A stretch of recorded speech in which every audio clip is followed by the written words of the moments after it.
जय हिंद, नमस्कार यार भाई सभी को। एक मन में बड़ा मलाल सा रहता है कि काश सरकारी नौकरी की तैयारी ही नहीं किया होता। जीवन में ना कुछ भी सही नहीं चल रहा है यार। मतलब सारी चीजें अस्त व्यस्त चल रही हैं। और कारण उसका क्या है कि यदि आप एग्जाम दे के आओ और एग्जाम में आप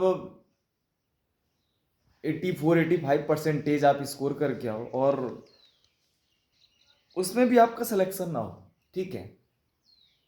चलो सिलेक्शन तो हटाओ, सिलेक्शन एक बात की बात है। एग्जाम में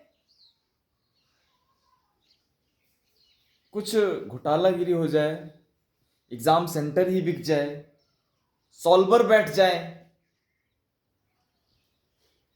10 लाख 15 लाख दे के सीटें बिक जाएं, कितना दुख होता है यार। एक गरीब, एक मध्यम परिवार का लड़का जब तैयारी करता है ना, तो उसकी आंखों पे सपने होते हैं, माँ बाप की आंखों पे सपने होते हैं, ठीक है। वो ये सोचता है कि उसके घर से माँ बाप या फिर लड़का, उन उन सब में एक आस होती है कि अगर मैं तैयारी कर रहा हूँ तो कहीं ना कहीं मैं सफल हो जाऊंगा, ठीक है। लेकिन वहीं जब एग्जाम दे के और जब वो घर आता है, अपना स्कोर शेयर करता है, बताता है कि मम्मी पापा मेरे इतने स्कोर हैं, तो उनकी भी कहीं ना कहीं आस उससे जुड़ती है कि चलो इस बार मेरे बच्चे ने मेहनत किया और फाइनली वो सिलेक्शन के नज़दीक है, इतने स्कोर पे सिलेक्शन हो जाना चाहिए। लेकिन जब रिजल्ट खुलता है और पता चलता है कि इतनी खतरनाक तरीके से स्कैमिंग हुई है कि 2 घंटे का पेपर, 100 नंबर का क्वेश्चन पेपर मात्र 15 मिनट में, 20 मिनट में सॉल्व किया गया, गैर कानूनी तरीके से, फर्जी वाले तरीके से, क्या ही कहा जाए। और अपने ये मध्य प्रदेश की ये कोई एक पहली घटना नहीं है। ये गिरोह पहले भी सक्रिय था। पटवारी की परीक्षा में आपने देखा, पटवारी के बाद भी कई एग्जाम हुए। अभी आबकारी का आपने देखा रिजल्ट, मेरा भी स्कोर बहुत अच्छा था, अच्छा स्कोर था। मतलब अगर मैं कह सकता हूं कि काफी तगड़ा स्कोर था, फिर भी उसमें सिलेक्शन नहीं हुआ। और मैंने आस लगाया हुआ था कि भाई यार इतने में सिलेक्शन होना चाहिए, क्योंकि आबकारी का जिस प्रकार से एग्जाम का पैटर्न था, जिस प्रकार से क्वेश्चन का लेवल था, तो ऐसा लग रहा था कि सिलेक्शन हो जाना चाहिए। पर फिर से वही नाकामी हाथ लगी और कुछ समय बाद पता चला, देखा मैंने सोशल मीडिया पे, देखा कई जगह पे, देखा कि पटवारी वो आबकारी में किस प्रकार से स्कैम हुआ है, किस प्रकार से 12-13 लोगों के खिलाफ उनका टाइमिंग चेक किया गया। जब देखा गया एग्जाम का शेड्यूल टाइमिंग, तो 10 मिनट, 15 मिनट, 20 मिनट में उन्होंने 100 क्वेश्चन सॉल्व किए। और उनकी हरकतें, मतलब उनकी हरकतों से ऐसा सीसीटीवी फोटोज चेक करने पे, वीडियोस चेक करने पे आया। फिर भी यार सरकार इन सब चीजों पे ना कोई एक्शन नहीं ले रही है, पता नहीं क्यों नहीं ले रही है। बताओ सरकार को, मतलब सरकार हर चीज पे बोलती है कि हमें पुख्ता सबूत चाहिए। यार इससे बड़ा पुख्ता सबूत क्या हो सकता है उस गिरोह को पकड़ने का? इससे बड़ा सबूत आपको क्या चाहिए है? इसका तो सीधा सा मतलब यही होता है कि आप इन चीजों पे इन्वॉल्व ही नहीं होना चाहते हैं। आप एक तैयारी करने वाले छात्र का दर्द आप नहीं समझना चाहते हैं। हम मेरे जैसे तैयारी करने वाले छात्र करें ही तो करें क्या, आप ये बताइए। अपनी उम्र के अंतिम पड़ाव पे व्यक्ति पहुंच चुका है, ठीक है। लगातार लगातार संघर्ष करते हुए, लगातार। और जब व्यक्ति अंतिम पड़ाव पे पहुंच जाता है ना, तो उसके सपने कहीं ना कहीं टूटने से लगते हैं। और जब सपने टूटते हैं ना, तो व्यक्ति ना चाहते हुए भी बहुत सी ऐसी चीजें हैं जो करने के लिए मजबूर होता है। सरकार को ये बातें क्यों नहीं समझ में आ रही? सरकार को छात्रों का दर्द क्यों नहीं समझ में आ रहा है? सरकार ऐसे सक्रिय गिरोह को, ऐसी स्कूलों को, ऐसी कॉलेजों को क्यों बैन नहीं करती है? क्यों कोई एक्शन नहीं करती है?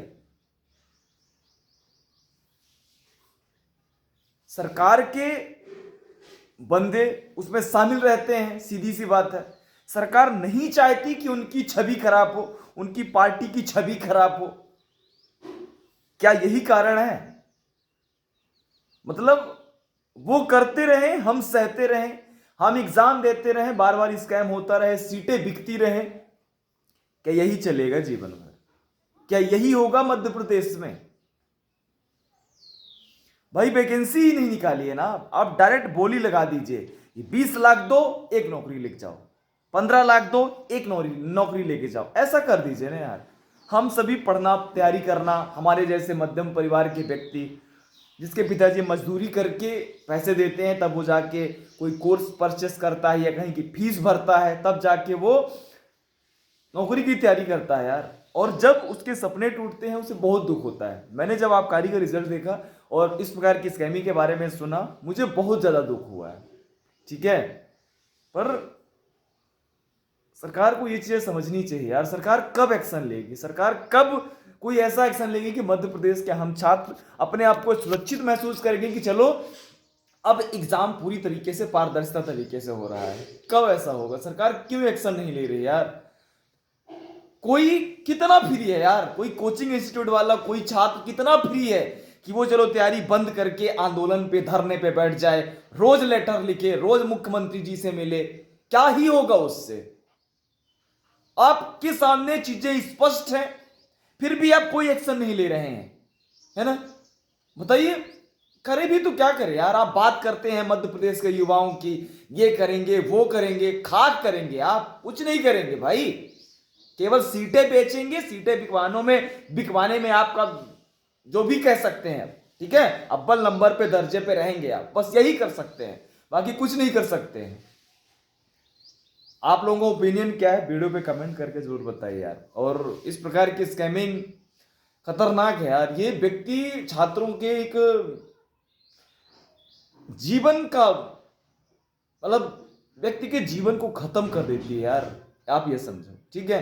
व्यक्ति तैयारी करता है 1 साल, 2 साल, 1.5 साल, लगातार 3 साल, 4 साल, 5 साल तैयारी करता है, तब जाके वो इतने स्कोर कर पाता है और कहीं ना कहीं उसके मन में आस जगती है कि अब सिलेक्शन हो जाएगा। लेकिन फिर वही स्कैमिंग, पेपर लीक, फर्जीवाड़ा, सीटें बिकना, वही चीजें जब होती है ना, वो अंदर से टूट जाता है यार। और यही चीजें हमारे मध्य प्रदेश के अभ्यर्थियों के साथ हो रही हैं, ठीक है?